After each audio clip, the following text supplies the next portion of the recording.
ahead and get started.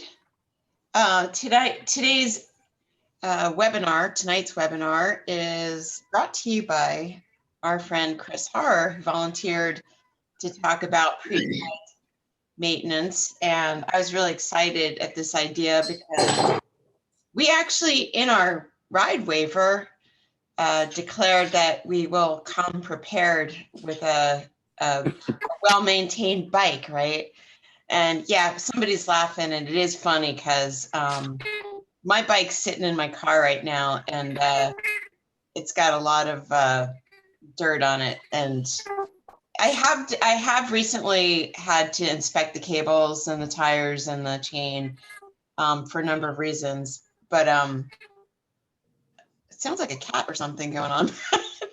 but anyway, so I think it's some of this is a matter of discipline of actually doing these things, but also it's a matter of maybe being a newer rider and not knowing how to do these things. So this stuff will keep you riding and a little happier on bike rides if we can learn something and kind of stick to actually doing it. So I think there's a lot of people on the line that do their own wrenching, and there's a lot of, I'm going to just say it this way, there's a lot of experts in the room, but let's give the floor to Chris. And then if there's anything that's really critical for, anyone to ask or what have you, especially questions, I'd like to focus more on the questions and here's how I do it. So if you don't mind. So Chris, take it away. All right. Thanks, Michelle. First thing, disclaimer, I have no training, certification, education in bike mechanics. It's all learn on my own. I started in 1986 on my mountain bike, and that's where I got my training. Basically, every ride I broke something on me or my bike, and to take it to the shop after every ride was just too much. So, I ruined my first living room carpet early 1986 by replacing my my hub bearings on the carpet without any towel underneath them, and to have gone from there. So, what I'm presenting here is just things I've learned either by just doing it. I like to tinker, so I get into stuff, I do it. And lastly, in today's age, you can find a video on anything on YouTube. You can find specific wheel bearing replacement. You can find bottom bracket, headset. If you want to find a video on how to do it, that's step by step and very good. YouTube is an excellent source. You can watch my channel, The Old Man Cycling Show. Sorry, I had to get that in there. As well as there's lots of really good books. So the one I bought really early was Zinn's book on the art of road and mountain bike maintenance. It's a fabulous book. A lot of good diagrams, step-by-step instructions. Really does help you learn how to do things. So what I want to talk about is before you start riding, before you get on your bike in that group ride, like Michelle said, you want to have a good time. You want to make sure that your bike's in working order. You're gonna be able to roll along with the ride. I mean, there's always going to be a flat. There's always going to be some kind of mechanical, but you want to do your best to make sure that you come to the ride prepared. You're ready to ride. Once you're done riding, there's certain things you just want to do a quick check over, make sure, if you make a mental note of any maintenance you got to do before the next ride, those sort of things. Talk a little bit about basic tools that you're going to need for basic maintenance. It's definitely a case of anything with a bike. The right tool makes things a lot easier. Talk about some routine maintenance items and then some wear and tear items that you just, got to keep an eye on and you're going to have to replace at some point. And if you have any questions while I'm going, feel free to jump in, interrupt, won't bother me. All right. So before you get riding, before you get on the road, you get your bike out of the car, you get it off your roof, whatever. You want to do a quick check of the bike. I mean, this really shouldn't take more than 5 minutes or so. So, get to the lot a little bit earlier or whatever, and start at the front or start at the back. And the more you get into a routine, the more it just becomes a habit and you do it. So I like to start the front. So the first thing I do, and somebody told me this when I first started riding, and their exact quote to me was, never skimp on tires, because they're the two things that keep you in contact with the surface you're riding on. But I've sort of expanded that to say, don't skimp on your wheels either, right? Because without good wheels to put your tires on, you're still going to be, in trouble. So the first thing you want to do is, you really want to go over, let's start at the front wheel. You want to look at the front wheel. You want to check the tire. You want to make sure there's nothing sticking in the tire, like, pieces of glass, a nail.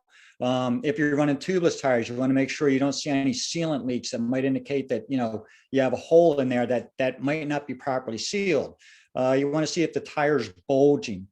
Most road tires now, and I'm going to be talking specifically about road tires, but this applies to gravel as well, and mountain tires. Most road tires have wear indicators, right? They're usually, and I'll show a picture later, they're little indicators that say, your tread's low, you're getting through the casing, it's time to replace your tire. You want to check your pressure. You want to make sure that the tire's pumped up properly, that you're not running flat, or that you haven't lost pressure that you didn't expect to lose overnight, which might indicate a slow leak. You want to look at your sidewalls, look for any dry rot, cracks. Recently, I had a pair of tires where the threads in the casing were starting to pull out right around the bead. That wasn't something I expected. So, I didn't know whether it was right or wrong. I replaced it. The other thing you want to do now, once you check your tires, make sure they're in good shape, let's look at your wheels. So what I do, and you can see an illustration here, I just go by real gently and take pairs of spokes and just do a gentle squeeze and make sure they're not loose, make sure that they're not broken, make sure they're all connected, about the same tension each. Once you go through your spokes, give the tire a spin. Make sure it spins true. It can be a little out. It can be a little out of true. But if you've got a big wobble in it, chances are it's only going to get worse as you ride. And it's probably worth taking it to the bike shop or truing it yourself if you're able to do that. A big wobble is only going to get worse. Little wobble, yeah, it might get worse, but you're probably going to make it through the ride. You can probably open up your brake. If you're running rim brakes, you can open up your brake a little bit. If you're running disc brakes, a little wobble, as long as the tire fits within the frame, shouldn't be a problem. So once you're done the tire, let's move on to brakes. So if you're running rim brakes, you want to look into the brake pads. You want to make sure that where they're sitting against the rim, it's a good contact. You want to make sure there's nothing in the pads themselves that might scratch your rim as you apply it. You want to make sure they're centered on the rim. Those kinds of things. You want to look at the wear of your brake pads. Are you getting the glow where you're going to start, scraping the edge of your tire, of your wheel, because you have no brake pad left? With disc brakes, right? You're going to want to make sure that they engage and disengage. So spin the wheel, squeeze the brake lever, make sure that it stops the wheel, right? Make sure when you let go of the brake lever, it disengages. Check if there's any debris or dirt caught in the pads themselves. You can get some stuff in there. Look at the rotors as you're spinning it. Make sure the rotor is pretty true. Otherwise, you're going to hear that squeak, squeak, squeak, which I'm sure all of us that have disc brakes have heard from time to time. Again, a little out is going to be okay. It's just something that's going to happen. A lot out, you're not going to have a very fun ride. So once you're done your wheels, once you're done the brakes, let's move up to your headset. I'm sure you've all seen, the test. You squeeze your front brake and you rock back and forth on the headset to see if it's loose, creaking, making any funny noise, anything like that. If you're in that situation where it's making noise, I wouldn't go riding. I'd get it. I'd either, take it apart and fix it myself, or I'd take it to a bike shop and get it fixed there. Look at your handlebars, right? Can you twist your handlebars side to side? A little movement's going to be okay, especially if you have like a carbon stem and carbon bars. There is going to be some flex in them, but if you got a big movement like this, that's not a good thing. You want to also twist like this with holding your wheel steady. You want to make sure that the handlebars themselves aren't twisting, that is properly torqued down into your steerer tube. Otherwise, if you can't steer your bike, you're going to have some trouble. Inspect your cables. If you have mechanical derailleurs, look at the cable contact points where it goes into the derailleur. Make sure the cable's not frayed. Make sure it looks pretty clean, especially with the Shimano cables nowadays. They come with this Teflon coating that over time it starts to wear off within the casing, and it actually will build up a resistance to the cable as it's going in and out, and your shifting can get impacted by that. So just, you want to check for cables, make sure that there's a good connection there. Same with the brakes. This again assumes rim brakes, not hydraulic. You want to make sure your hydraulic cables are connected to your brakes if you have hydraulic brakes.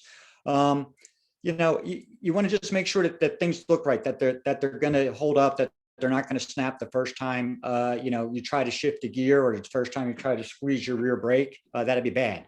Once you get through that, look at your frame, and you're going to see when I get past the post ride, I like to say a clean frame is a fast frame. I am pretty meticulous in keeping my bikes clean. If I don't clean them every ride, it's at most every other ride. It's easy to look at a clean frame to see if you have any dings in it, dents in it, or cracks. I would not ride with a cracked frame. I'll just say that right now. You see all these things on, if you watch GCN, Bodge, or I forget what the other saying is, where people have like duct tape to, stick to their frame or something to hold in place. I wouldn't do that. Check your saddle, check your seat post. Does your saddle twist? Can you move it up and down? Does it rock from front to back? Can you move the tilt? You just want to make sure that it's properly tightened, properly torqued. And lastly, check out your bottom bracket, right? Give the bottom bracket a turn. Any weird noises coming from there? Is there any play side to side in your crankset? Are the chain rings, do they sound loose, or they even move? Things like that. So, again, this is a progression going from the front to the back. And then once you're done that part, you move on to the back of the bike. Do the same thing on your rear wheel. Check the spokes, check the tire, check for any stuff in it, that sort of thing. So now you're done. Now you're done checking the bike. Now you want to make sure that you're prepared for the ride.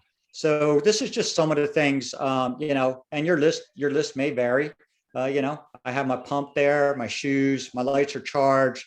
My Hammerhead Karoo 2, and I wish Brian was here to hear that, is fully charged and ready to go with my course loaded. I have on my bike I ride mostly, I have Di2 stuff on it. So, I check that and make sure that's charged up, ready to go. I'll have a spare tube. I have a mini pump. I have a CO2 cartridge. I do bring a tire lever with me just because it's easier to take the tire off with that. Some things that I don't always have, but are a good thing to carry is an extra piece of tire. If you happen to slice your tire while you're out on the road, you can use that extra piece of tire to actually put a patch inside your main tire before you put the tube in, to keep the tube from bulging out and actually limp home that way. Bring a patch kit for a flat if you get a flat in your tube. Electrical tape, that's another good one to bring. If you break a spoke, you need to tape a spoke to another one. A little piece of electrical tape that's been on your mini pump or wherever, just take it off, wrap your spoke around. You might want to bring a chain breaker. If you have the unfortunate occurrence where your chain breaks, you need to make a quick fix. A chain breaker comes in handy. Bring your drinks, bring your gels, bring your snacks. I can't tell you how many times I've left my house and my water bottles are still in the fridge. Turn around, back home. Now I have to rush to get to the parking lot to get on my ride. And lastly, don't forget your helmet and shoes. I have done that. This is from experience, right? Because I don't always leave my stuff in the car. These are just things, like Michelle said, when you show up and you're ready for that ride, you want to have a good time. You don't want to be worrying about things. You don't want to be, do I have this? Do I have that? Just make yourself a mental list. Make sure it's there. Pack your car up the night before, or pack it up early that morning, and then, you're ready to go. So that's pretty much my pre-ride check. Any questions? Anybody have any comments? If there are any questions, you have to unmute yourself.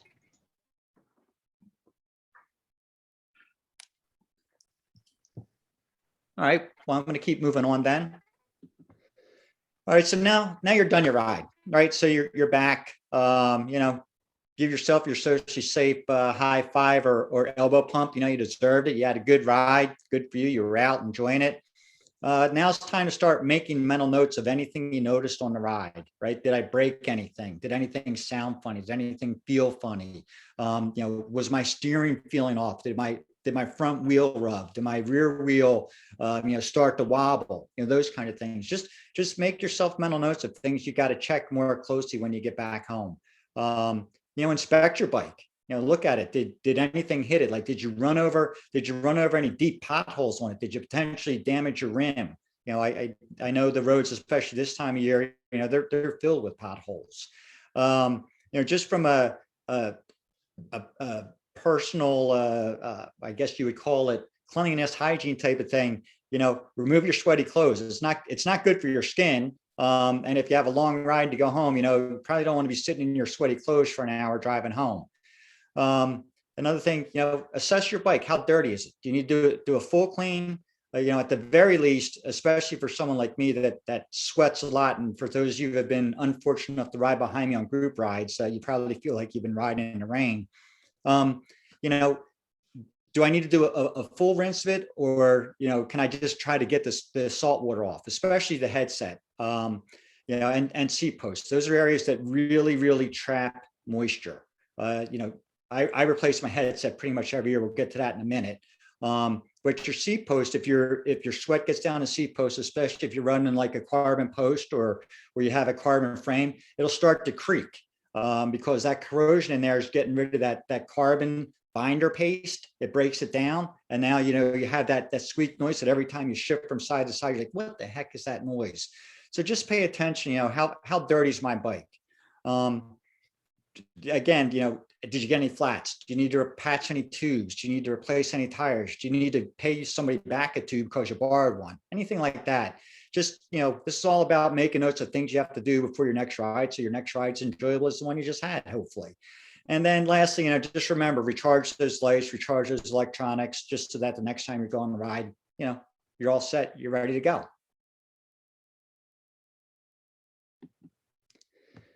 Okay, let's next part. I'm gonna start talking about some tools and basic supplies that you need to do some routine maintenance at home.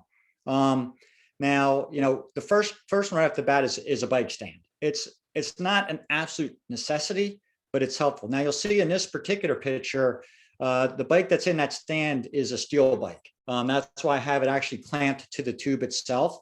If you have a carbon bike, don't clamp your bike like this. Don't use the clamp to clamp it to a tube. Clamp it to the seat post. And in those instances where your seat post is long enough, the guy could not get this clamp onto that seat post on his bike. You may have to go so far as to buy a temporary seat post to put in your bike and clamp it to the seat post. Carbon does not really like to be compressed like that. It will crack, it'll break. It just doesn't like it. So again, a work stand is not a necessity, but it really does help it really makes the job a lot easier. Staying on the carbon theme, a torque wrench. That's an absolute necessity if you have a carbon frame or carbon components. It's also very advisable for non-carbon frames as well. So cranks, if you've ever replaced your crank set, especially Shimano, they have a torque specification on the left side, so that that left side crank arm is not going to pull off. So you're going to be able to keep pedaling and not have one crank come off. So a torque wrench is a very wise investment. I use mine all the time. A good hex wrench set, and there actually are differences in hex wrenches. All hex wrenches are not created equal. If you buy the bargain hex wrench set, you might find that it's not exactly that a number 5. It might be like a 4.95 or something. It's just that little bit. So as you use it over time, those number 5 hex bolts are getting rounded. So at some point in time, you're not going to be able to use a number 5 wrench on it. So just a word of caution there, a couple extra dollars for a good hex wrench set is worth it. I know a lot of them now have that sort of rounded edge, so you can sort of use it at an angle. My personal opinion is I don't like them. It's too easy to round bolts off. If I can't get at it straight, I also have a screwdriver with a replaceable head that I can get into places like that, and I'll use that. Chain whip and cassette tool. For those that don't know what a chain whip is, there's a picture. Well, actually, you can't see it too well. Chain whip is just something that you'll wrap around your cassette, which is the back gears of your bike. And with the cassette tool, you'll hold the cassette in place, and you can use the cassette tool to break the lock ring off of it, so you can remove the cassette, whether it's for cleaning or replacing. So, that's a routine maintenance thing that it's really easy. Everybody should really be able to remove a cassette, clean a cassette, put a cassette back on.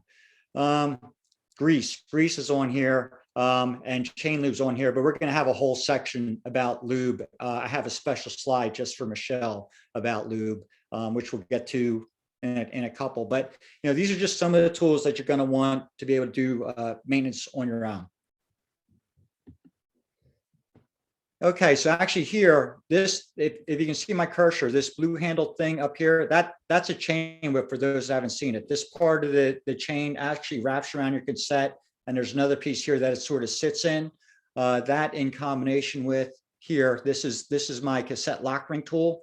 That fits inside the cassette. So one will hold it in place, the other you'll use to turn it. So you want a chain breaker. I got a chain breaker down here. I got a quick link tool. So for those that don't know, there's really two kinds of ways to connect chains. One's called a quick link or a master link. It's a separate piece that comes with, and it has a, wish I had a picture one, hole through one side and a hole coming the other side. It connects each other, and you use this tool here to sort of snap it in place or pinch it closed. And the other one is, the old pin, where you push a pin through, and nowadays, they're much better. You push a pin through and it has a breaking point. You snap it off, and that way you don't have to really worry about loosening up after you push it through. So, a chain breaker, a quick link tool.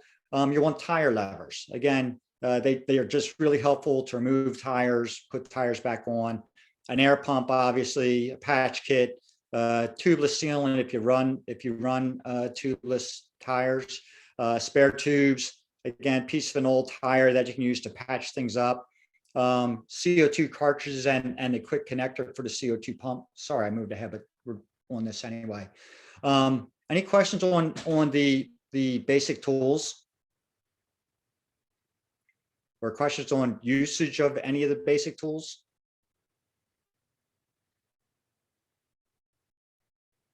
Okay. One quick thing I'll remind everybody of is, if you're using a torque wrench, once you're done using it, before you put it away, make sure you take all the torque off it, put it back at zero. They can, start to wear down over time if you don't make it go back to zero when you're done. So with respect to routine maintenance, let's talk about tires, because this is probably the number one thing that we all encounter, right? We get flats where tires wear out. We have to replace them, and there's a wide variety of different types of tires and tubes and things you have to do. So there's tubular tires. That's where the tube is actually sewn inside the casing, and it has to be applied to the rim with a special glue, and it has to set up, and it has to be adhered right. And if you don't do it right, the first turn you go through, the tire is going to roll off the rim and you're going to be in trouble. I've never worked with tubular tires. I don't really have anything to say other than if you do use them, be careful. Make sure you know what you're doing when you glue them on. Clincher, that's been popular on road bikes, for, I don't know, as long as I've been riding. They're just now starting to really become, tubeless are just starting to become more popular. But clincher, that's your standard old, yep, it's a tire. I put the inner tube in it, put it on the wheel, the bead of the tire locks into the rim, pump it up, off you go. Tubeless is becoming more in fashion with road bikes. Right now, I only ride tubeless tires. I really like them. Everybody has their own preference, but knock on wood, I rode all last year. I didn't have a single flat, and I rode the same set of tires the entire year. So I swear by them, but everybody's mileage will vary. Chris, do you want to explain to people how tubeless work and why you don't get flats? Yep. Sure. So when we get to the second line here, there's three kinds of tubes, right? There's butyl, which is the black rubber. There's lightweight butyl, which is like the black rubber except lighter, and there's latex. Latex is lighter. It has better rolling properties than butyl, but it's also prone to lose air. It's probably 3 to 4 times expensive as a butyl tube, but they do perform better. On the left there, you see my Stan's tubeless tire sealant. So in the past few years for road tires, they've come up with what's called a tubeless system, and there's 2 different kinds. There's a hooked and a hookless, and I'll talk about that in a second. But the principle is basically you put your tire on the wheel, and tubeless tires are much more difficult and harder to put on because they have a much tighter bead. So that's that area around the tire that locks into the rim. Those beads are much less flexible because they have to lock into the rim to really seat that tire in there. And that's what's going to hold it on like a regular clincher, but it's also going to seal it around the wheel so you don't lose air. Once you get that tire on the wheel, you'll take something like your Stan's tubeless sealant and you'll put 40 to 50 milliliters of that in a tire. It's like a liquid latex, for lack of a better word. And as you roll the tire around, that coats the inside of the tire. It coats the intersection of where the tire bead and rim intersect. It coats around your valve where the valve goes through the tire. So what happens is you have this liquid in the tire. If you happen to get like a small little puncture or a piece of glass in your tire, even once you take that out, that sealant that's liquid, it'll be forced out of your tire. And if and I'll talk more about this when we talk about flats. If you roll it in such a way that you ensure the sealant sort of works its way through that hole, so most of the times you don't even notice, it just seals itself. But sometimes if you have a little bit more difficult one, you work it so the sealant goes through the hole, and then you'll put your finger over where the sealant is and sort of move the tire up so the sealant inside the tire can dry and patch, whatever caused the puncture. But it really is a way to ride. It does two things. Number one, it's like running no flat tires almost. It has a way to just patch itself if you get small punctures. And I know I've gotten punctures because I've seen the white marks on my wheels from the sealant coming out, but I've never had to stop. And the other thing it does is allows you to run at a little bit less pressure, so you get a better, more comfortable ride that way. And the world of pinch flats, if you ever had that snake bite looking pinch flat, when you run tubeless, those are gone. That doesn't happen. Does that sort of cover what you wanted to cover, Michelle, or did you want to know a little more? No, that's great. Thanks. Okay. So moving on to tubeless tires, there's really two different kinds. There's hooked and hookless. And the biggest difference, in my opinion, is you cannot run a hookless tire on a hooked tubeless rim. You can't do it. It won't stay on. You'll be in trouble. You can run a hooked tire on a hookless rim, but I wouldn't recommend it. As a matter of fact, some tire manufacturers like Continental's GP5000 tubeless will tell you right on the box, do not use this on a hookless rim. So, my advice is if you have a hooked tubeless rim, get a hooked tubeless tire. If you have a hookless tubeless rim, get a hookless tubeless tire. And the other thing that, there really is no standard when it comes to hooked or hookless. So you may end up with a wheel that your tire won't fit on it. It has happened. So, ask friends, get advice, do a little research on the internet. I really want to run this wheel and this tire. Will they work together? Because, right now, like I said, there is no standard for either one. So, some don't work. I mean, there's literally cases where you can't get the tire onto the wheel itself. So be careful of that. Again, I talked a little bit earlier, all road tires have some kind of wear indicator on them. A lot of them do have a directional indicator that says, rotational direction is that way being forward. You want to make sure you have your tires on in the right direction. You want to pay attention to your wear indicator. Like I said before, tires are what keep you connected to the road, the trail, whatever you're riding on. So very, very, in my opinion, the number one maintenance thing that you've got to pay attention to. Any questions on any of this?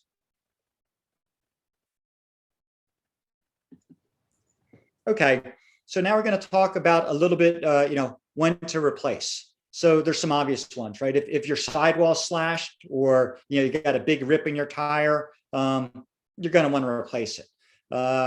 If the hole's larger than a little bit of a puncture, you're going to want to replace it. Now, like I said, another thing you can do with tubeless tires is you can actually plug them like you can plug a car tire. So let's say you got a screw stuck in your tubeless tire and you took the screw out and there's the size of like a little screw hole. You can plug that and it'll work. It'll hold in there because you plug it in with a little latex sealant and it'll patch itself up. The blue arrows are basically wear indicators. So if you can see my cursor, the top blue arrow, right at the end of that is a wear indicator that you basically can't see. So that was time to replace a tire. This bottom one is a wear indicator. This tire, the bottom tire probably has less than 300 miles on it. So you can see the wear indicator is nicely formed. You can see it. You know, it was time to replace the top one. The other thing, if this top tire had been on a wheel and I had it pumped up, if you've ever noticed that, you know, when you first put a new tire on, it's nice and round. It's got a nice round shape. And what happens, especially on rear tires, because that's the driving force of your bike, that round shape will start to square off. And, you know, at that point in time, you know, one thing you can do is you can rotate your tires. You can move your back to your front and vice versa, right? Because they're going to be going in the same direction. So, you know, when your rear tire starts to square off a little bit at the top, that's time to start thinking about, yeah, maybe I should swap my rear tire for my front tire and vice versa. Obviously, you're going to have to change the tires to do that, but you know, you'll extend the life of your tires for that. The other thing, like I said before, you know, I had a pair of Continental tires that the thread started coming out right above where this arrow is. You know, I started losing threads in the casing, and it was really strange. So I just replaced the tire. I wasn't going to take any chance with, you know, all of a sudden the bead's going to fail and my tire's going to rip out of the wheel, and, you know, I'm going to have trouble. So again, you know, I'm a huge proponent of don't skimp on tires and pay attention to your tires. I totally agree with that. And I've paid the price for it. So I just, can you back up to that slide with Yep. the indicators? Yep. Because I just want to make sure people can see the indicators. You see I don't know if you specifically said this, but just next time you bring your bike out, just look at the tires and find those little holes. They're like little indentation holes. And I remember, and this is decades ago, thinking, oh, my tire's got a defect in it. So it's not a defect, it's a wear indicator. And it's hard to see. And you even said it, Chris, like you can't really see the one on the top, but Right. because it's so worn down. But that's what he's trying to show there. And I think it's so important. And I agree. I don't skimp on tires, and XL Sports is a great place to buy discount big name brand tires, FYI. So keep them coming, you know. Oh yeah. They'll Yeah. keep you out of trouble. You can never have enough. I probably have 4 tires in the basement. Yeah, I think I have 6 of them because I buy like 4 for $100. Yeah, exactly. These are gator skins. So, I mean, that's I didn't want to, I'm breaking my own rule, but I use gator skins just because I don't want to be troubled with this sort of thing. And they're probably not the best tires for speed and all that, but they're very durable. Yeah. Yeah. Well, you know, that's another really good point. So, you know, when you talk about tires, I got a pair of tires this year because I wanted to try them out for, you know, late fall, winter, early spring riding when the roads have a lot more junk on them. They're dirtier. You got cinders from like salt and all that stuff, and you're more prone to get punctures.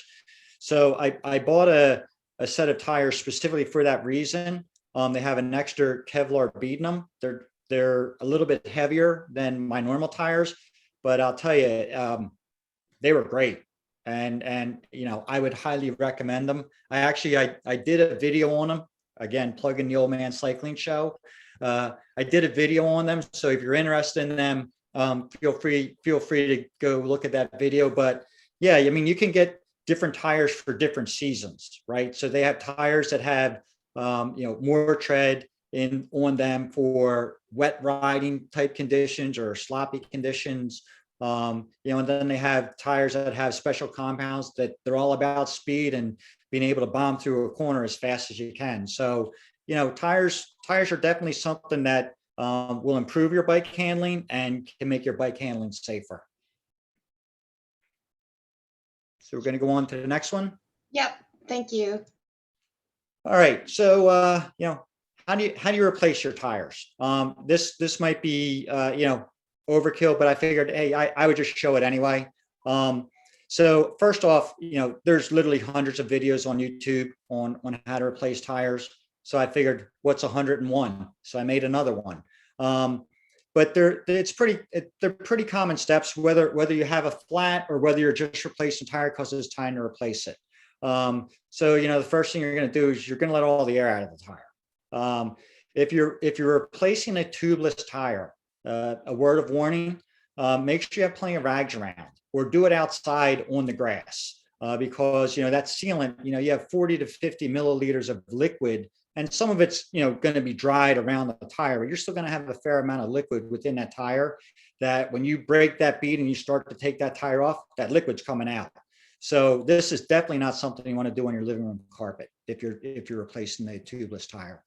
So again, let all the air out of the tire, and you'll see in the quick video I put together, and then go around the tire and squeeze it in, squeeze the bead out of the edge of the tire into the center of the tire, break that bead all the way around on both sides of the tire. And you want to really try to get the tire as much into the center of the rim as you can. It's going to make it a lot easier to remove it. Then, there's two methods. You'll see I failed with the first one, which was to try to roll the tire off the edge of the rim. I didn't really feel like giving it that much effort. So the easiest way is, once you get that tire loose and you have it in the center rim, get a tire lever in there and just pull it over the edge of the wheel, like you'll see, and then just slide the tire lever around, and that whole edge of that tire will come off. Remove the tube if you're using one. Again, at this point, once you take that first edge off, if you're using sealant, have those rags ready to wipe that sealant up, because it's going to come all the way out. Then get the other side of the tire off. You want to look at your rim. Once you have the tire off, inspect the rim. Look and see if there's any debris sitting down in it. Look if there's any sharp edges along the side where the tire is going to sit in it that might potentially cut your casing. That can happen if you hit a curb or something. And if you have rim tape in there, look at your rim tape. Is it worn? Is it starting to fray apart? Is it starting to break up? So, with that said, I'm going to try to switch to a video here. So bear with me.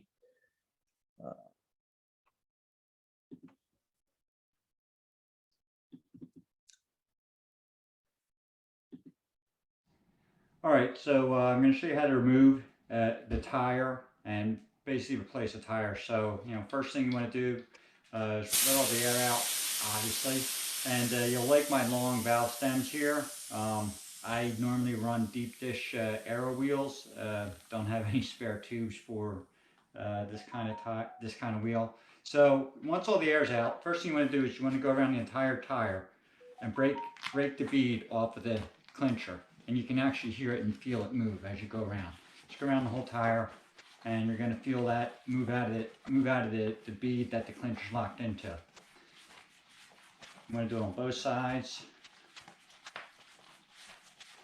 I don't know if you can hear it like popping out, but it does pop out. And then you can actually try to take the tire off without actually remove it, without using a tire lever. If you sort of hold here and you work it down this way, both sides, work it down to the bottom, both sides. Your sake of time. Both sides again. It didn't work anyway.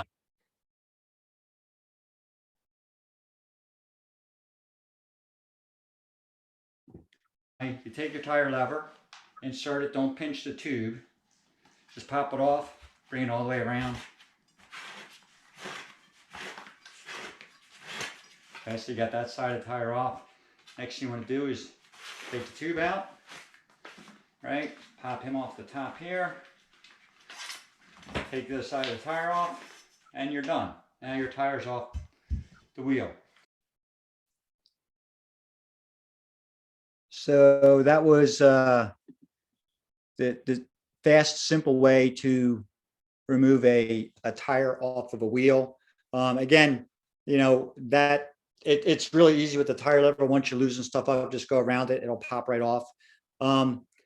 Michelle, I don't know how you want to go in terms of time. I know it's running. How long did you want to go? Because I probably got anywhere from, I could go as much as 25 minutes or as little as 10 minutes. Oh, just keep going. Yeah, I mean, I was thinking an hour was good, but you know, I'm sure everyone who's showing up wants to hear what you're covering. So Okay. if people need to drop off, they can drop off. This is all being recorded, so they can always watch the end later. This is Okay. great information.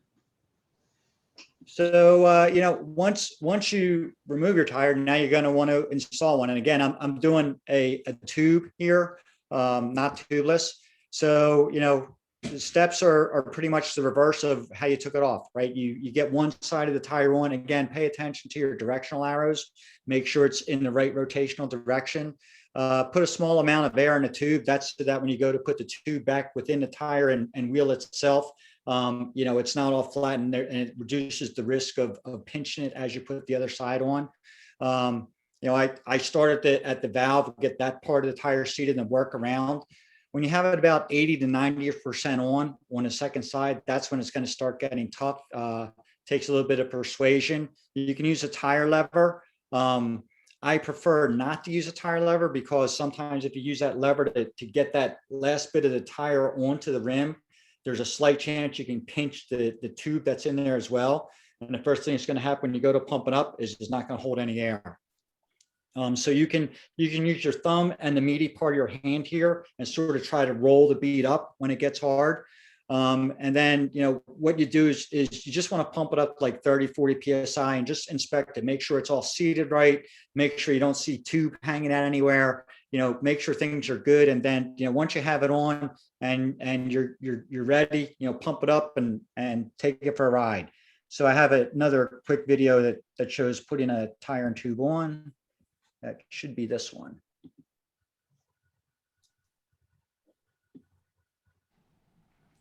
So you'll never see it, but there's a mark on this side of the tire with the rotation arrow pointing in that direction. So again, if you want to be able to read the hub as you're looking down at it from like sitting on the saddle, the tire is going to rotate in this way. So you want to put the tire on. You basically get one side of the tire on. And this one's, since this has been used already, this will go on pretty easy. A new tire might be a little tougher, but with clinchers, they're generally not too bad. You can usually get clinchers on pretty easily. Even the tightest clinchers tend to go on pretty easy. Just a little bit to get it in place. And so, okay, so now I have one half of the tire on the direction, the right air orientation. You want to get a little tube, air in your tube here. Not too much, just want to get it to get some shape so that it's not going to pinch. That should be more than enough. Close the valve on it so the air stays in. Let's see, now you want to find the stem. You'll line the stem up through here, get it down through the tire. Now, at this part, you want to make sure that you get the tire, the tube seated in like the dish of the tire. You don't want to just push it up into the tire itself. You want to get it seated in the wheel. There's like the channel, you know, that the tube will sit in once it's in. You want to work it in there a little bit so that as you put the tire on, it's just going to pop in place. You don't have to worry about a pinch or anything like that. Once you get it in there a little bit, I tend to let most of the air out that I put in to have it hold its shape. And then what I'll do is I'll start the stem. I'll push the stem up like this and get the tire down in there and just start working around out from the stem.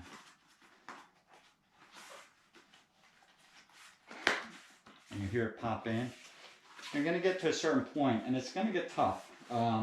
Even a tire like this that's been stretched a little bit, you know, it's going to get in a little bit and it's going to start to stick and not want to go in. So what I find is the easiest thing to do is just go back around the tire and make sure you release the bead on the side that you already put in first, right? That'll keep it going good and that'll have it all stretched out. Now, what you do is you just want to sort of roll this part of the tire up and you use the meaty part of your hand, and you can use your thumb at the same time. Just want to sort of get this part up, keep rolling it, hold the tire away from your body, and roll it on. It does take a little force. Again, sometimes you have to work it in there. And you can actually cheat with the tire lever, but I'm going to see if I can do it without. Again, I'm going to go around and make sure that it's not seated in anywhere. Make sure it's all good and loose all the way around. You want to get it towards the center of the wheel. let's try it again.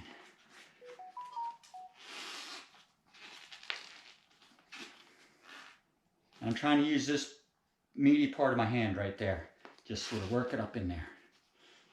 Because once you get a little bit of it in, it's going to go. Doesn't take much. There, it's starting to go.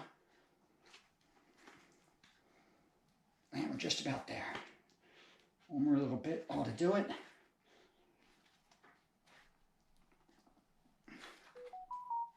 There it goes, all right? So now it's popped in. Didn't need to use the lever. Now what I'll do is I'll open up the stem again. And I don't want to pump it up all the way yet. I'm just going to put about 30 or 40 psi in just to make sure that everything's seated right. Because if you got it pinched, see here, there, it's seated, just little creaking. So now you take a quick look, make sure it's all seated properly. Everything looks fine. You're ready to pump it up and ready to roll. So that's how you put a new tire on. All right. Now the one thing I wanted to mention there was two things. Right at the end, when I was trying to get that last bit on, that's where you could take a tire lever and sort of put it underneath the bead of the tire and try to hook the top of the wheel and roll it in that way. But you really need to be careful if you do that, because there's a good possibility you're going to catch part of the tube there, and when you push it like that, you're going to end up pinching it. So you can do it that way, but if possible, I would recommend use your hands or get somebody that has strong hands and thumbs to do it for you, and really try to roll that last bit up. And you could hear when it snapped into place, when the whole tire was then in the wheel. The other thing I would also mention is that you might have noticed a little bit more sound than you would normally hear when you pump up a clincher tire. The rims that I'm using are tubeless rims. So, that's why you hear that real big, good pop when the bead of the tire is seating into the hook of the rim. Other clinchers, you won't necessarily hear that amount of noise, but this one, just happens to be a tubeless tire. So any questions on removing or installing a tire? I think that was really great. And like you said, there's hundreds of videos. So if people don't get it from that one, go find another one that they like, and tons of tips. And the other thing is that you shouldn't be afraid. It's really great when you get new tires, just get yourself a bunch of tubes, and in case you make a mistake. Oh yeah. And practice with that new tire, just when nobody's looking. Well, you could notice it. You could notice in that video, I had a drop or two of sweat on me. I mean, it does take, it takes some force to get that last bit on to the wheel. And you're a guy, so I will confess that I've never gotten a tire back on the rim without using a tire level, and I am very, very careful. Like if you look closely before you actually start to, lift it up to get the tire over, you can avoid getting the pinch. But there's something about, like, kudos to anybody who can change a tire or tube when people are all standing around. I don't know if anybody's noticed that, but you're never alone. It's like 5 people want to help you. So as a woman, I just back, I don't know how to do it. Because I don't want to do it in front of you. Thank you. Anybody that wants to help, feel free. Well, the other thing is, with the simple fact is that men have stronger hands, and it's quicker work when you have stronger hands, but you should never be afraid to do it yourself. Yeah. And like you said, Michelle, just try it at home, because the last thing you want to do is be out on a ride by yourself and have to change a flat and be stuck. So just, try it one time. If you haven't done it, give it a shot. The other one thing to also note is if you use CO2 cartridges this is something I learned a few years ago. If you use CO2 cartridges to pump up your tubes, you've got to drain it and pump it up with air, right? Oh, yeah, yeah, it'll definitely, so the CO2 will, get you through that ride. But then, once that's done, you want to get that out and you definitely want to put, pump it up with air. The other thing, which you just reminded me of, Michelle, is you never want to use a CO2 cartridge to pump up a tubeless tire that has sealant in it. It can cause the sealant to sort of freeze a little bit, and not make the sealant as effective. Right. I wanted to make sure people knew that about the CO2, because I've gotten a bike home that I pumped up on the road with CO2. And then a few days later, I thought it had a flat again. I'm like, ah! Yeah. I'd like to make a comment about putting the tire back on the rim. I thought, Chris, it was really helpful that you showed how to use the fatty part of your hand. If you've never changed a tire before and you start pushing it back on with your thumbs, you can easily separate the skin from underneath your nail. It's not a very comfortable feeling. So, you don't notice it when you're doing it. It's a little while afterwards you find that your thumbs are really sore, and it's because you've pulled the skin away from the nail. Right. That was a really great technique, Chris. We have two questions. Let's see. From Nancy wanted to know if tubeless tires are faster. What's that? Nancy Moyer asks if tubeless tires are faster in the chat. So I'll give you my opinion. They're faster and they are better cornering, better stability. My personal opinion is they're all around better. Yes, but that's my opinion. And Sherry, if you want to unmute and ask your question. Hi, I have a CO2 cartridge. I have never used it. I'm kind of afraid to use it. I don't know what to do with it. But can you tell how much pressure you have when you use that? So, I mean, some of the fancier ones, they might come with a pressure gauge, but it's sort of like a misnomer, because what's going to happen, so first off, when you use a CO2 cartridge, you have the head thing that the cartridge screws into. Yeah. This is really important. The first time you use it, when you're screwing that cartridge in, as soon as that thing pops, screw it until it's tight, because if you hear it pop and you stop, all the CO2 is going to come out of the cartridge before you ever get it into the thing to be able to pump it into your tire. So the first step with using a CO2 cartridge is to get that quick connection between the cartridge and the pump piece itself. Okay. We're going to hear some come out anyway, but just keep going until it's tight. Otherwise, the cartridge will be empty before you know it. With respect to when you're pumping the CO2 into the tire, it's going to be by feel. And what's going to happen is it's going to feel really good and firm when you first get it in there, and it's just going to take a shot or two and your tire's going to feel firm. But even during the course of that ride, that pressure is going to go down. And like Michelle said, if you let that tire sit for a day, it's probably going to be flat just because the CO2 dissipates. Okay. Thank you. Does that answer your question? Yeah, it did. Thank you.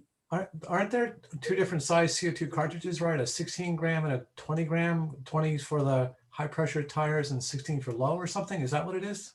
There are two different ones, and there's also two different heads, right? So when you go and you buy your head, it'll tell you, only used with 16 or only used with 20.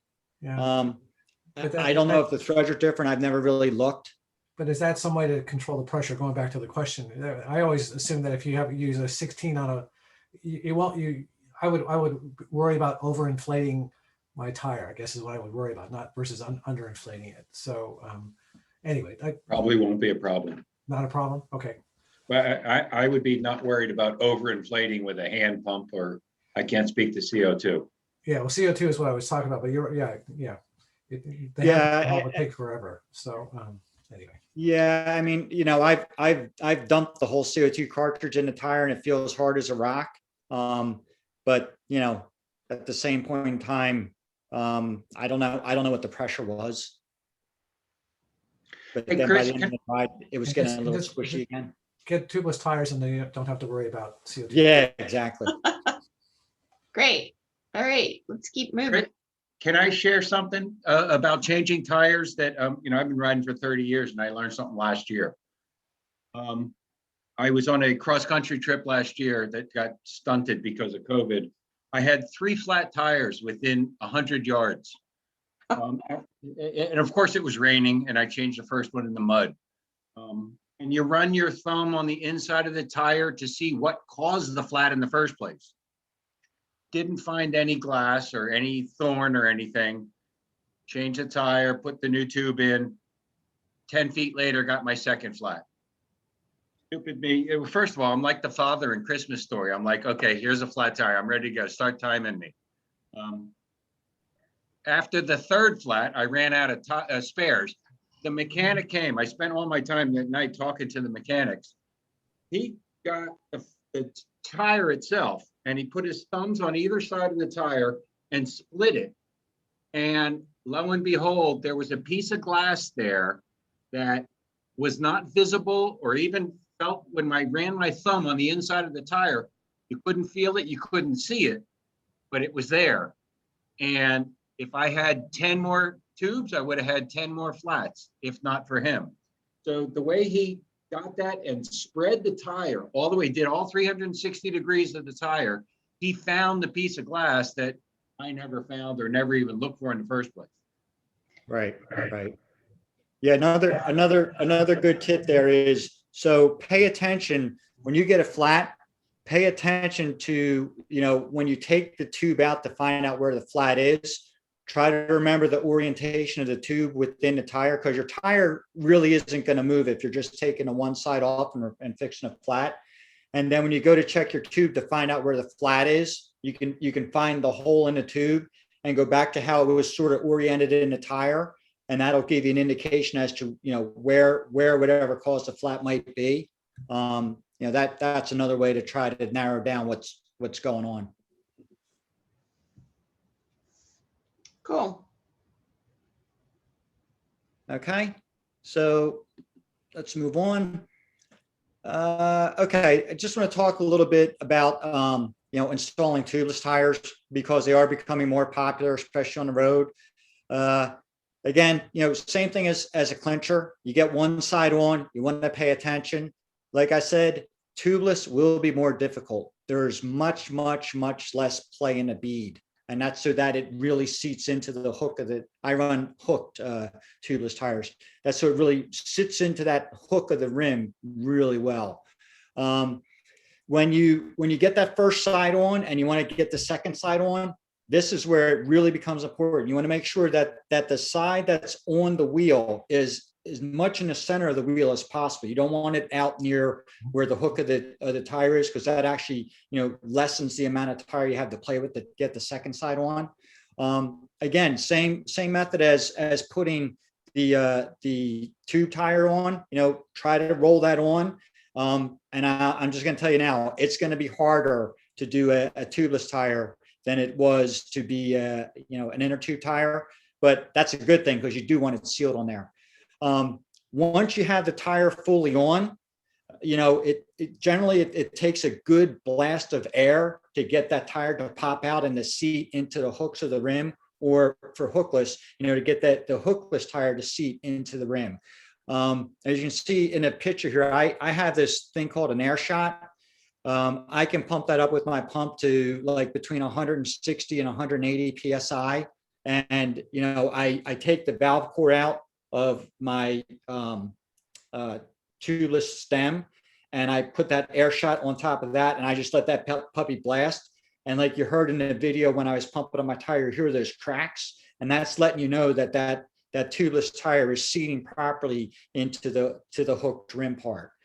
So once you hear that pop, and you know that the tire seated on well, at that point in time, you know, I have my stand sealant, and you see I have my syringe pump.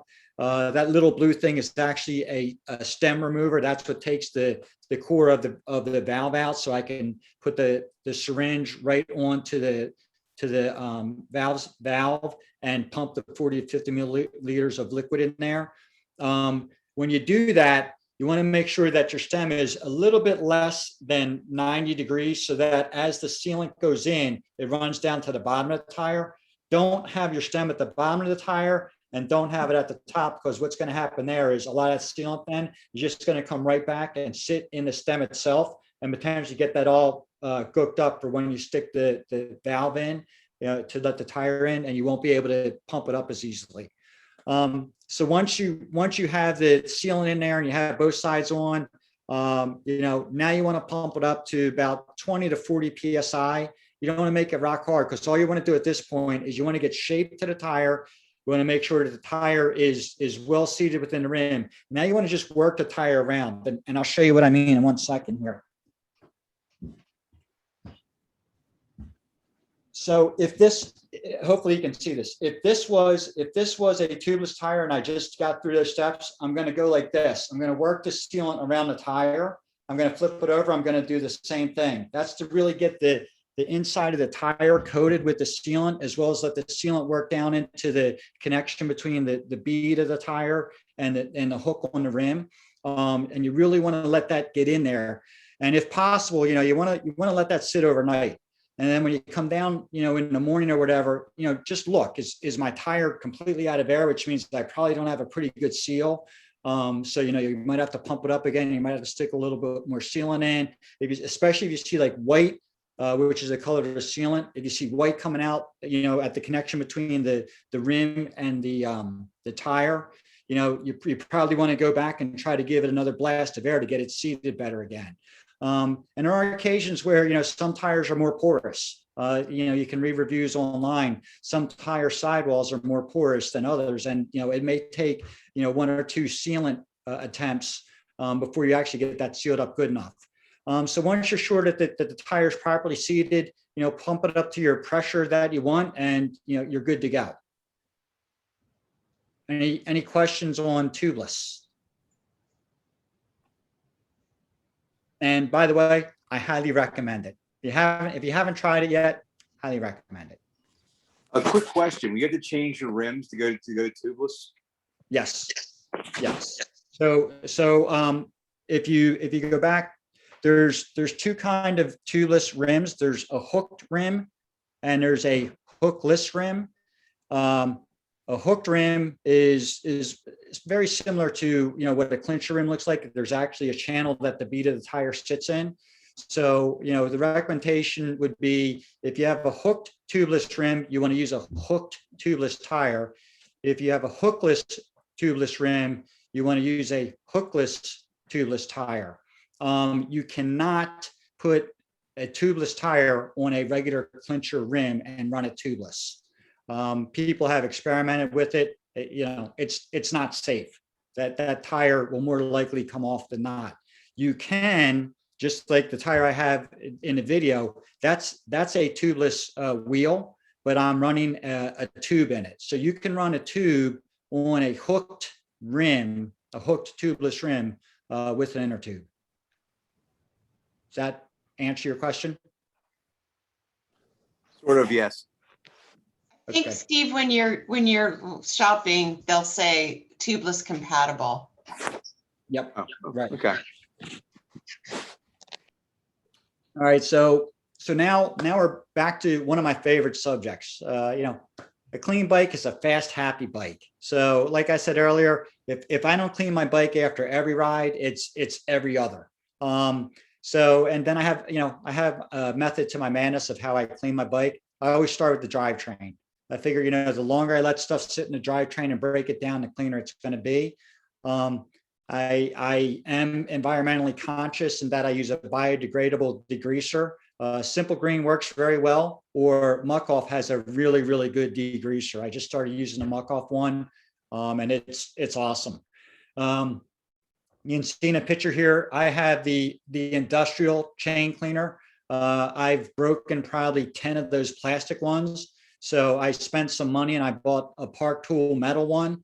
I think I could drive over that thing with my car and it would still work. Anyway, it was well worth the investment. So long as I've had a chain cleaner, I've had it for 2 years now. then I have a bunch of different brushes for derailleurs and cassettes and, chain ring. And then another thing, if you can see in the front of this table, there's this little white piece of, looks like a shoelace. It's like cassette floss.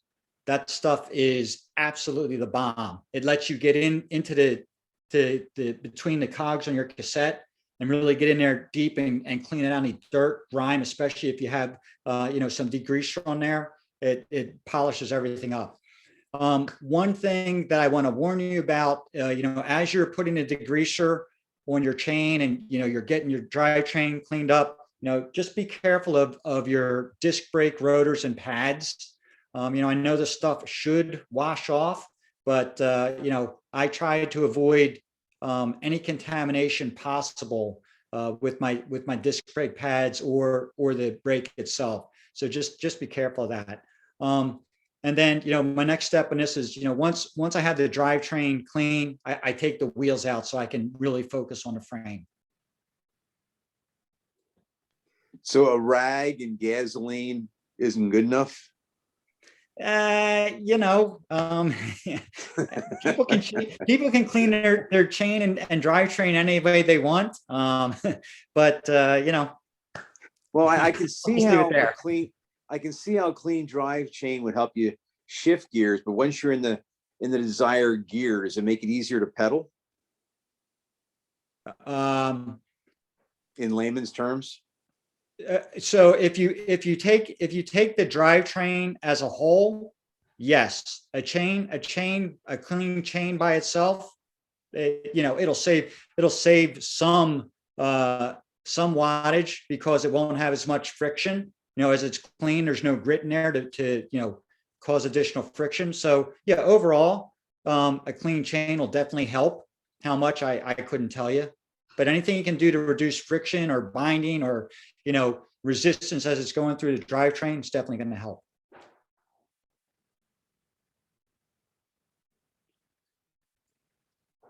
Okay, so now getting back to the rest of the bike. So what I'll do with the bike in the stand is, I'll wet the bike down, and then now again, I sound like a commercial for Muck Off. I'm hooked on this Muck Off snow foam stuff. It's like, you spray it on there, it foams up, and it really, on my gravel bike especially, you can just see the dirt dripping off, and it's really, really nice stuff. It's like a pre-soak treatment almost for your bike. And then what I'll do is I'll take a rag or a sponge, whatever I happen to have, fill up a bucket with the soapy water and just, wipe everything down. I wipe around the bottom bracket. I'm not concerned about getting stuff in there. And we'll talk more about that in a second. But, I just wipe everything down. I wipe the headset down, seat post, saddle, all the tubes, inside. And this is why I take the wheels out. I get the inside the frame, where the front wheels coming in or where the back wheels coming in. I get up inside around where the top of the wheel comes into the fork, wipe down the brake calipers, look at the brake pads, make sure there's nothing stuck in the grooves in your brake pads. If you're running rim brakes, really give it a good cleaning and give it a good look at while you're cleaning it. Also, don't forget to clean your hubs. I don't think it'll help you go any faster, but it looks better.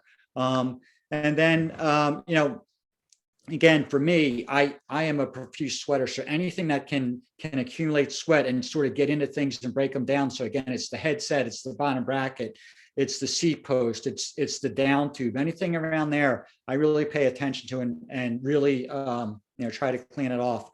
And then lastly, rinse it thoroughly. I'm not saying blast it with full pressure, but rinse it with enough water so that, you don't see soap dripping off it anymore. You want to get all the soap off of it.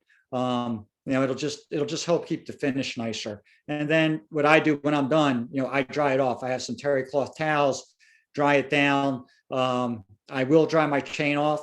And I always like to look at the rag I use to dry my chain off because I like it that it's clean. It means I did a good job cleaning it. So, you want to make sure the bike's clean before we get on to the next step, which is lube. Any questions there? Sorry, how do you make sure your cassette is dry? Okay, so again, there's two ways that I do it. One, I use that, in the previous picture was that cassette floss. I'll take a piece of that and run that back through and make sure it comes out dry. Okay. Or I have, very, very thin rags that perfectly fit between the cogs of a Shimano 11-speed cassette. And I just use an edge of that to go through that. Okay, that makes sense. By the way, the floss is also known as t-shirt yarn on Amazon and is way cheaper to buy that than whoever it is that sells this floss. Well, Michelle, yeah. I literally take an old T-shirt and rip it up into shreds and use that as floss. So I haven't heard of Right. this cassette floss. But you get this, I've seen you get 10 strips of it for $10 or something, but the yarn, you get like this huge ball of it and it'll last you for a very long time. Anyway, just wanted to throw that out. Yeah, no, that's great. Yeah, because I love that stuff. All right, so let's talk about lube. So, so many choices. What do you want to use? So, my personal preference again is I like something that has a little bit of wet, especially in this area. I think there's just enough moisture around here year round that a dry lube just isn't going to cut it. Now, the one I use now is the one right in the middle, that C3 ceramic lube. You can see the word premium dry, but if you look underneath, it's dry to mild wet. I'm using that now, and so far it's been great. It's not quite as sturdy. So let me know, for those that don't know the difference between wet and dry lube, they're pretty much what they say. Wet lube will hold up in wet conditions. It's a little bit gummy's not the right word, but it's sturdier. The problem with wet lube is because the lube itself holds up better in wet conditions, it also holds more dirt and grime because it is tackier. Dry lube is just the opposite. It's a drier lubricant that if you use a dry lube in very wet conditions, it's going to wash off your chain, and you're gonna start to get a lot more friction in your drivetrain, probably squeaking. Probably won't shift very well. So there's a really fine balance between wet and dry in this area. I think we need to err on the side of it's probably going to be more wet than dry. And that one in the middle, that ceramic lube, does go to moderate wet conditions. I've been using it for about 2 months now and had no issues with it. And it's the quietest drivetrain I've ridden. And then before that, I used the Finish Line stuff. So again, it's personal preference, but I don't think dry lube, completely dry lube in this area is going to work that well. And then there's different kinds of grease, right? And you use grease in things like your bottom bracket, your headset, your hubs. If you ever go and you repack your hubs, if they're not sealed bearings, or even if you are going to service sealed bearings, so there's different kinds of grease to use as well. So a lot of it's just personal preference, recommendations of friends, whatever you want to do. And then so when I go to lube my bike, I make sure my chain's dry, I make sure my cassette's dry, I make sure my chain rings are dry. And if any of you have ever watched any of the GCN videos on how to lube your chain, I am the guy that does one link at a time, because I really want to make sure that the lube gets in on the bearing itself, and I don't want to waste it, because the muck-off stuff is pretty expensive. So I literally take the time and do one dot at a time on every link of the chain, and then I'll run the chain through all the gears, and I'll run it on both chain rings. The other thing I'll do is, I'll use WD-40, but I'll have a rag behind wherever I'm spraying. So like the derailleur springs, I'll spray. I'll open up the brake levers a little bit and put a little spray in there if they got excessively wet. But you just got to watch overspray with that, especially, you got to watch overspray with that, anything to do with hydraulic brakes or disc brakes. You don't want to get that on your rotors or your pads. when we start to talk about routine maintenance, these are things that you can do it at home. If you're not comfortable doing it at home, and I forgot to mention at the beginning, find a bike shop you're comfortable dealing with. Get to know the mechanics, build a reputation with them, and let them know that, hey, you want them to take care of your bike. But there's things that you can do at home. Your headset, for instance. You can remove the handlebars, you can remove your stem, you can remove the fork, and you can inspect your headset. Right now, my level of comfort is anything that requires pressing, like, press fit bearings, press fit bottom bracket, I don't mess with. I don't have the tools for it. And it's one of those cases where the right tool is needed for the right job. But I can take the cranks out, I can take the fork out, I can inspect it, I can clean in there, and I can feel the bearings. You can actually, run the bearings around. If they feel rough, probably time to get a new headset. If they still feel smooth, good, just clean stuff up as best you can and put it back together. Rim brake pads, another good thing. You want to inspect them. You want to make sure they're not worn down. You want to make sure that there's nothing in the little slats there that, could scratch your rims. Disc brake pads, similar type thing. You can remove the disc brake pads. It's usually just one little Allen bolt that goes through in a little like a push tab. But when you remove your disc brake pads, always make sure you put that block in there. So if you accidentally hit your brake lever, that your pistons don't pop out. Because number one, your pistons will pop out, and number two, you're probably going to lose a lot of, or if not all of, your brake fluid. Some other stuff you can do at home if you have the right tools, bleeding your disc brakes. I've started doing that now, just because a shop might charge as much as $70 to bleed your brakes. A good kit to do it might be $30, so it pays for it, in one use. And with the disc brakes, if you're running hydraulic brakes, make sure you use the right fluid for your brakes. So SRAM uses DOT 4.1 hydraulic oil, and Shimano uses mineral oil. So don't mix and match; they're not compatible. And other things you can check on, your shifting. Is your index shifting crisp? If it's not crisp and you're running mechanical, one of the first things you do is you can see there's a little barrel shifter right here where the cable goes in. If it's not going up to the next gear, it's sort of like rubbing and making noise. You want to turn it counterclockwise to tighten the cable. That's going to pull it in more. If it's jumping a gear, turn it clockwise to loosen the cable so it doesn't pull as hard when you go up. So you can use that little barrel adjuster to adjust.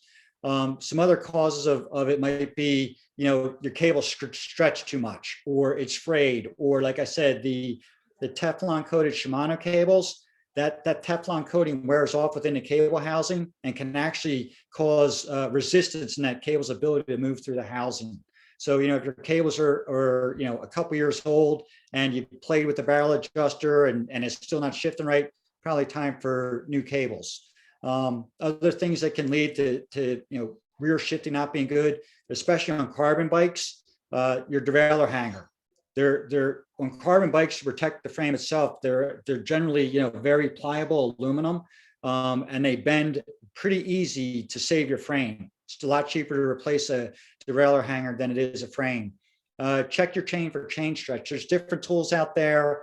Everything from a digital one that gives you, a green light that it's okay, or a red light that it's not, to just a mechanical one that says, hey, if this thing, fits or doesn't fit, your chain stretched. You want to check your chain ring and cassette wear. So we've all seen what a new chain ring or new cassette looks like. It's got a good crisp edge. It's not rounded off. It doesn't have teeth missing, that sort of thing. Those are things you can visually inspect and sort of see, yeah, it's time.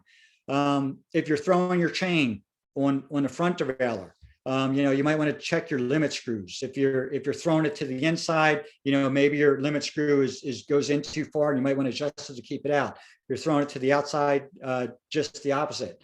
Again, another thing with the front derailleur, if you're having problems getting up onto your big chain ring, especially in the era of micro drive chain rings, smaller chain rings, a lot of the older bikes, they didn't account for chain rings being as small as like, 36 or even 50 in some cases. So they don't let the front derailleur come down low enough to get that proper height alignment. Most derailleurs, when you buy them, they'll come with a little stick-on thing that says, this is how high the derailleur should be above the big chain ring. And some older frames can't get that low. So those are things to deal with, shifting type stuff. Some other wear and tear items that you're going to want to keep an eye on. Brake cables, brake pads, derailleur cables. Your drivetrain itself. Like I take my bikes apart. At least once a year. I take the cranks out. I take the bottom brackets out because on my bikes I don't have press fit. And I look at it. I'll take the seat post out. I'll inspect that. I'll take the headset apart. I don't remove the bearings because they are press fit. So one thing I did do this year is I switched to ceramic bearings for both my bottom bracket as well as my headset. Because like I said, I replace my headset every year. These have a 4-year guarantee, so we'll see how that goes. Bar tape, that's a wear item. You want to make sure you have a good feel on your bars. Your saddle will eventually wear out. I had the unfortunate happenstance of having one of my seat rails break on me during a ride. So, I had no saddle to sit on, and I was about 15 miles from home, and that was a long kind of stand to pedal home. And cleats wear out. You'll be surprised how quickly they wear down, and you don't really think about it, right? You click in, it's in there, it's working. So again, pay attention to those things. And that's pretty much all I got, Michelle. So I do have my self-promotion page. So I do have a YouTube channel called The Old Man Cycling Show. I just put odds and ends on there. I do some maintenance stuff on there. I have my email on here. If you have any questions, I'll be glad to answer them. Again, I'm not a professional, but I've been tinkering with this stuff for a lot of years now. So I'll be more than glad to let you know my opinion. And with that, any questions or wrap up or? I think that's tremendous. I just wanted to say that Chris went through a lot of stuff, and for people who,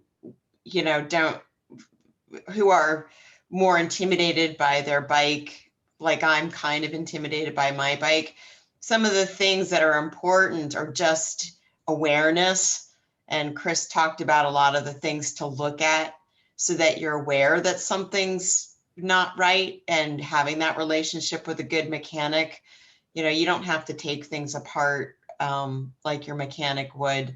But the awareness is part of what will keep you out of trouble.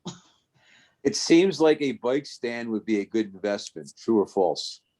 Yeah, Absolutely. it's great for cleaning. Yeah, I was thinking about that. And lube, Yeah, and like I said, so I didn't have a picture of my second stand. So I have one stand that's like the clamp on a tube stand. My other stand is actually the bottom bracket sits on a little like cutout, and then the front fork locks in, or the rear derailleur locks into a quick release. That obviously won't work with anything that has like a through axle, but with quick release that works. And that there's different stand options. Definitely help. You can get away with that one, but they're definitely helpful. what do they typically run? Oh geez, I mean, you can get it for under $100. You have to be a little bit leery though. In a lot of cases, you get what you pay for. So you want to make sure that the stand's going to be stable, especially if you're cleaning your bike or you're trying to turn a crank. You don't have to be worrying about the stand falling this way or that way. So you want to make sure that it's got some stability there. But again, it's one of those things where do a little Google search. What's a good home stand, and you'll come up with 100 different results. A poor man's version would be to use the bike rack on the back of your car. You can wash the back of your car at the same time. Brilliant. What is the meaning of life? Well, I'm hoping that eventually in the future, when we can have gatherings appropriately, that, some of the key things that Chris went through, the things that I would say as I don't like doing things on my bike. I can do some basic things and I can watch a YouTube video, but we may have a skills clinic, not a skills clinic, repair maintenance clinic.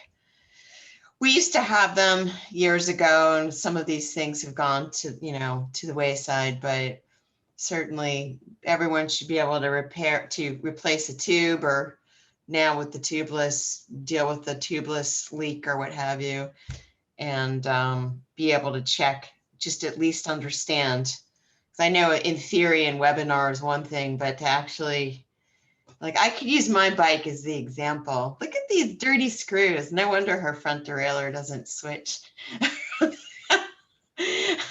So Victor's online, so I had to say that. Like, why is there so much? If you really look closely at your bike, there's a lot of dirt that accumulates. Even if you meticulously clean it, like, how the heck did that get there? Oh, well, yeah. So speaking of that, one thing that I forgot to mention. So your rear derailleur pulley wheels, those can hold an enormous amount of gunk. Yeah. So when you're cleaning your bike, make sure you get those cleaned off. That'll really help your shifting. That I could see a whole clinic on that. And Chris, speaking of those little pulleys, I've always been very intimidated by them, but I saw someone on a trip that I was on just take a little Allen wrench, you just unscrew them, you take them out in 5 seconds and you put them back in 5 seconds. Instead of trying to clean them while they're still on the bike, take the darn things out, you clean them and then put them back in. Very easy. Yeah. So again, not to plug the Old Man Cycling Show, but there is a video of replacing my standard Shimano pulley wheels with ceramic bearing pulley wheels. And it's that simple, right? You take the cage, you take the back cage off. It's two little, I think they're 4mm on Shimano 4mm bolts.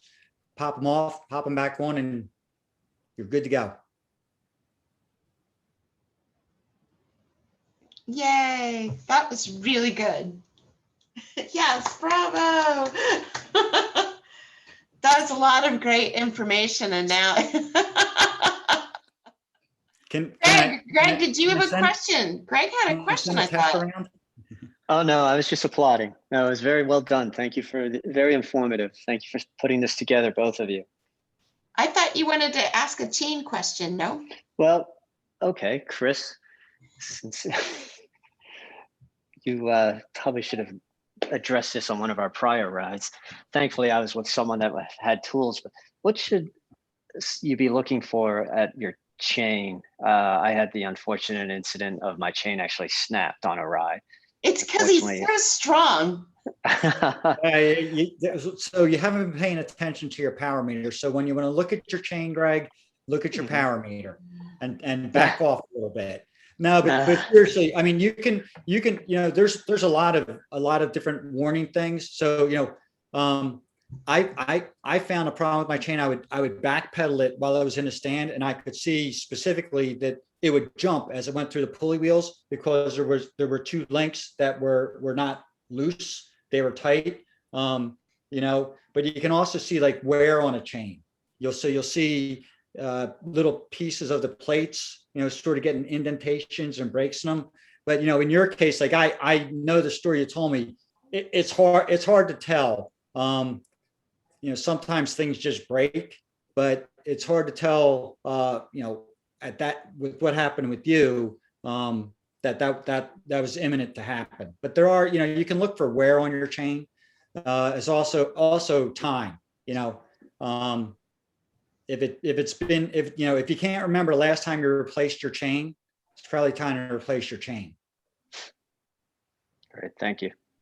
How many miles should you get out of a chain? There's a ton of different factors to that. How clean do you keep it? right? Because what's going to break your chain down is it's going to stretch normally just from being used, but it's also going to get broken down by any grit, grind, contaminant that's in there. So, I replace my chain every year, and I do, right around 5,000 miles a year.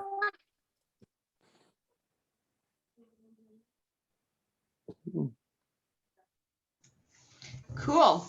And did you say carry a master link in your bag? No, you know what? That's another good one. Yeah, you should. That's a good one to have. I do, and I actually forgot that I had it when Greg's chain broke. I turned around and looked at I look at what, like 4 or 5 guys standing around Greg's bike, and I said, "I'll see you guys at the rest stop." I'm not.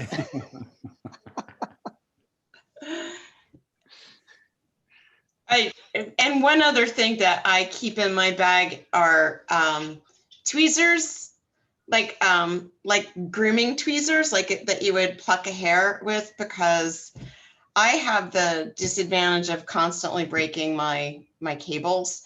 And one of the things that you didn't mention that I try to do periodically, I'm just sensitive to shifting, and I know as soon as the shifting gets sloppy, it's time to change it. And oftentimes it happens so fast that I don't get a chance, but I'll, cause I just have regular shift. I don't have electronic shifting. I open up the hoods, and look at the cable to see right at the shifter, cause it always breaks right at the shifter. And so I look to see, if there's anything prickly inside of there, and then I really know. But since it happens so often on a bike ride, and sometimes because it breaks right in the shifter, you kind of have to get in there. There's no bike tools. It's just like a lady's tweezer that we use to get it out. But that's another, just something. I think what you find is over time, as things happen, you're like, all right, these are the things that happen to me. So these are the things that I carry. And actually somebody said, how long does your chain last?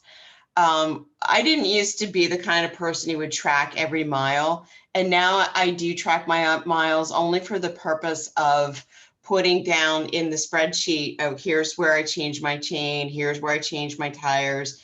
And then I have, a running total of miles since chain, miles since cassette change, miles since whatever, so that I know. I mean, probably most people do that, and I'm, the one who But only. do you change at a regular interval? The cable? Your chain?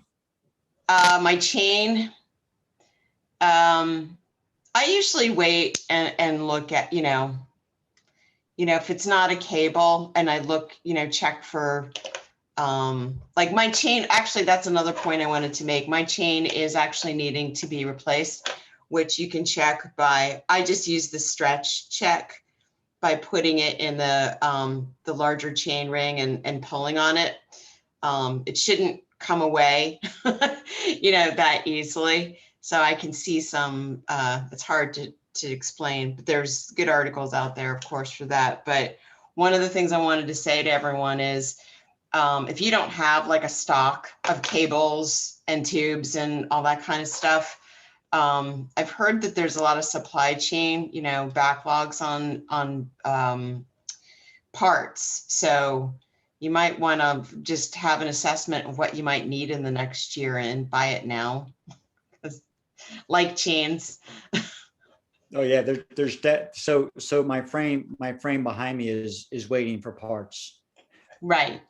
So one of our friends, or 2 of our friends, Lars and Lee, put together a new bike. Lars bought the frame, but all the parts had to be sourced through Amazon, because you can't buy a Grupo, like you just, Yeah, right.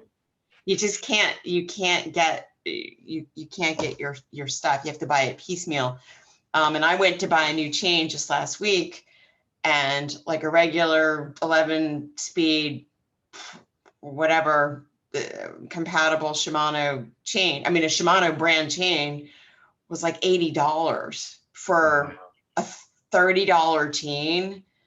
So I ended up buying a couple of off-brand chains, but I don't even know when they're going to get here. So just as an FYI, Tim Gresh told me this months and months ago that the supply chain is kind of screwy right now. But if you need stuff, you should probably get it now Yeah. because it's coming from China and it's going to take 2 months. I'm sorry. Anybody else? Go ahead, John.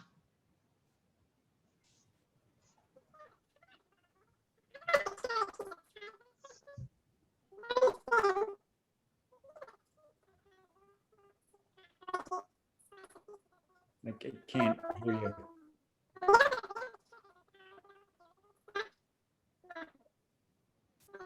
Hey, John, I think this happened before, but you sound like a kitty cat. And it's very, very faint. We can't hear you. Can you type into the chat maybe so we can see your question? I think you were the same one that this happened to before. Yeah.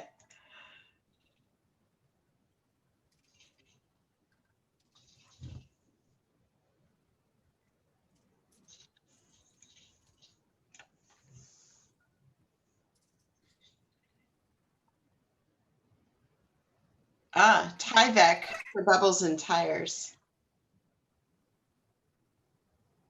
Oh, you mean on the inside yeah. So you can do that. You can use, a dollar bill folded in half, depending upon how bad it is. It's not going to be permanent, but it'll get you home. Thanks, John. Seems like people are starting to say bye-bye.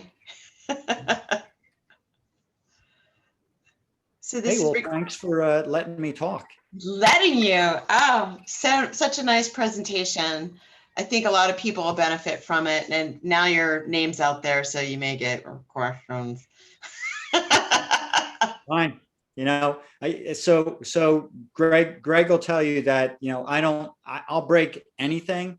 I'll try to fix anything too, but I can definitely break it. That's cool. Okay. Thanks everybody for Chris. coming. All right. Thanks all. Thank you very much. Terrific. Bye.